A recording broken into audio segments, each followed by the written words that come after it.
Hi friends, ಎಲ್ಲರಿಗೂ ನಮಸ್ಕಾರ. Welcome back to my channel.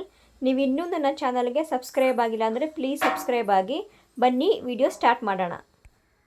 Anupama Gowda ನಟಿಯಾಗಿ ನಿರೂಪಕಿಯಾಗಿ ಗುರುತಿಸಿಕೊಂಡಿದ್ದಾರೆ. ಕಿರುತೆರೆ ಹಾಗೂ ಹಿರಿತೆರೆ ಎರಡರಲ್ಲೂ ಮಿಂಚಿದ್ದಾರೆ.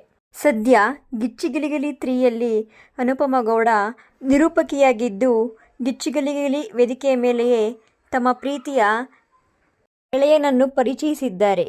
ಇವನೇ ನನ್ನ ಪ್ರಪಂಚ ಎಂದು ಎಲ್ಲರೆದುರು ಹೇಳಿಕೊಂಡಿದ್ದಾರೆ. August 4 friendship day. ಎಲ್ಲರೂ ತಮ್ಮ ಗೆಳೆಯರಿಗೆ ಕೃತಜ್ಞತೆ ಸಲ್ಲಿಸುವ ದಿನ. ಅದೇ ರೀತಿ ಅನುಪಮಾ ಗೌಡ ಅವರು ತಮ್ಮ ಬೆಸ್ಟ್ ಫ್ರೆಂಡ್ಗೆ ಕೃತಜ್ಞತೆ ಹೇಳಿದ್ದಾರೆ. ಇವನೇ ನನ್ನ ಪ್ರಪಂಚ. ತಂದೆ ತೀರಿ ಹೋದಾಗ ಮಗುವಿನ ರೂಪದಲ್ಲಿ ಬರುತ್ತಾರೆ ಎಂದು ಅನೇಕರು ಹೇಳುತ್ತಾರೆ. ಹಾಗೆ ನನ್ನ ಜೀವನದಲ್ಲಿ ಈತ ಬಂದಿದ್ದಾನೆ. ಇವನಿಗೆ ನಾನು ತಾಯಿಯಾಗಿದ್ದೀನಿ. ನನಗೆ ಇವನೇ ಎಲ್ಲ ಎಂದು ನಟಿ ಅನುಪಮಾ ಗೌಡ ಹೇಳಿದ್ದಾರೆ. ಈ ಪುಟಾಣಿ ಶ್ವಾನವೇ ಅನುಪಮಾ ಗೌಡ ಅವರ ಬೆಸ್ಟ್ ಫ್ರೆಂಡ್. ಇದನ್ನು ಅನುಪಮಾ ಅವರು ತಮ್ಮ ಜೀವಕ್ಕೂ ಹೆಚ್ಚಾಗಿ ಪ್ರೀತಿಸುತ್ತಾರೆ.